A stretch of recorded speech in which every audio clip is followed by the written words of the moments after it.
Hello friends, today we are going to learn how do organisms obtain their nutrition। यानी किस तरह से कोई भी ऑर्गेनिज्म भोजन प्राप्त करता है, किस तरह से भोजन प्राप्त करता है।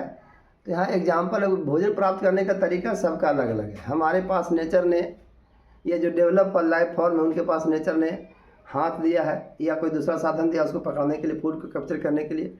हमारे पास माउथ दिया कि भोजन को मुंह के अंदर कर लेते हैं। अलग अलग ऑर्गेनिम्स में अलग अलग कैप्चर करने का, भोजन को मुंह के अंदर करने का अलग अलग तरीका है नेचर का। यहाँ अमीबा जो एक माइक्रोब्स है, एक पॉइंट जो हम देते हैं, यहाँ पॉइंट बना रहे हैं बोर्ड पर, इस पॉइंट से भी छोटा इसका स्ट्रक्चर होता है और उसमें भी वह खाना पकड़ता है, खाना खाता है, पचाता है, फिर बाहर निकालता है। सारा प्रोसेस वही करता है जो हमारे बॉडी में होता है, पचाता भी है। केवल अमीबा की बॉडी में याद रखना है, fat is not digested. Amoeba की बॉडी में फैट का डाइजेशन नहीं होता है, बाकी फैट का डाइजेशन हमारी बॉडी में तो होता ही है। अब यहाँ देखिए अमीबा क्या करता है। सबसे पहले अमीबा जानते हो कि अब सेप जो अमीबा की जिस तरह से आपको मान लो इस तरह से बना दिए भी अमीबा बन गया, इस तरह से बना दिए भी अमीबा बन गया, इस तरह से बना दिए भी अमीबा बन गया।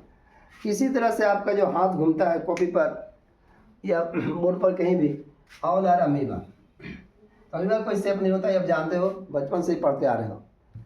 यहाँ देखिए अमीबा का है, यहाँ ये हो गया इसका फूड पार्टिकल्स। यानी अमीबा के पास कोई फूड आया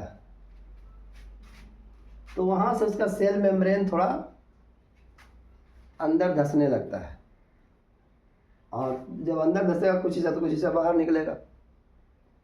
तो जो अंदर धंसता है प्रोसेस उसको कहते हैं इनवेजिनेशन।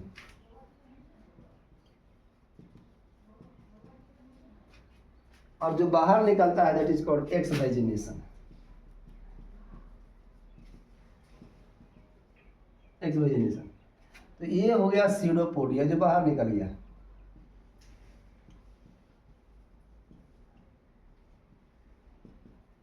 और ये है फूड पार्टिकल्स। यानी सेल मेम्ब्रेन का कुछ हिस्सा अंदर धंसा, इनवेजिनेशन हो गया, कुछ हिस्सा बाहर निकल गया तो सीडोपोडिया का फॉर्मेशन कराया। अब धीरे धीरे करके जो इनवेजिनेशन हो रहा था वो बाहर से सेल मेम्ब्रेन को घेरेगा।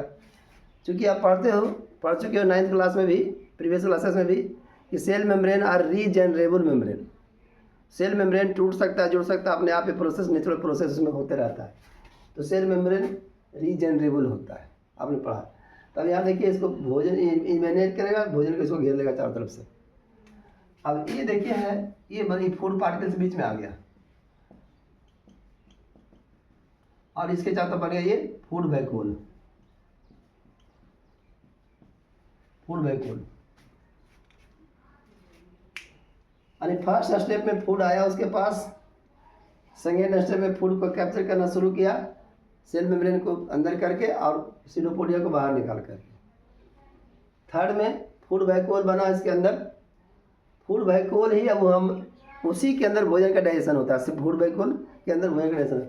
अब फूड वैक्यूल जब भोजन को डाइजेस्ट कर लेगा तो फूड वैक्यूल डिसअपियर हो जाता है और जो रिमेनिंग पार्ट बचा, अनडाइजेस्टेड पार्ट, वो क्या होता है, धीरे धीरे करके एक नया वैक्यूल बनता है उसकी चारों तरफ।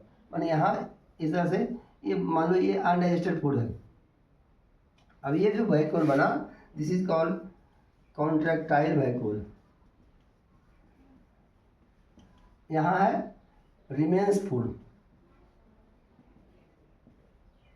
जो भोजन पचा नहीं था ये तो फूड वैक्यूल समाप्त हो गया भोजन पचने के बाद। अब वो धीरे धीरे कॉन्ट्रैक्टाइल वैक्यूल बना था, धीरे धीरे करके किनारे लाएगा। यहाँ किनारे आएगा इसका, इस तरह से किनारे आएगा, यहाँ एक किनारे आया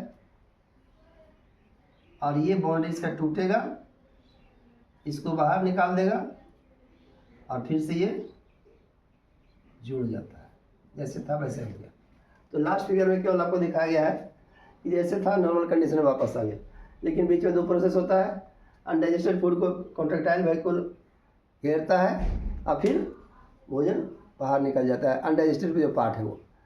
इस तरह से अमीबा सीडोपोडिया का हेल्प लेकर के इनवेजिनेशन और एक्वेजिनेशन दो प्रोसेस की सहायता से फूड को इनगल्फ करता है, डाइजेस्ट करता है फूड वैक्यूल के अंदर, और कॉन्ट्रैक्टाइल वैक्यूल के द्वारा उसको वाटर को भी, कुछ भी एक्स्ट्रा वाटर उसको भी, और अनडाइजेस्टेड फूड उसको भी बाहर निकाल लेता है। इतना तरह से हो गया भोजन पढ़ने का तरीका। Okay, thank you for today.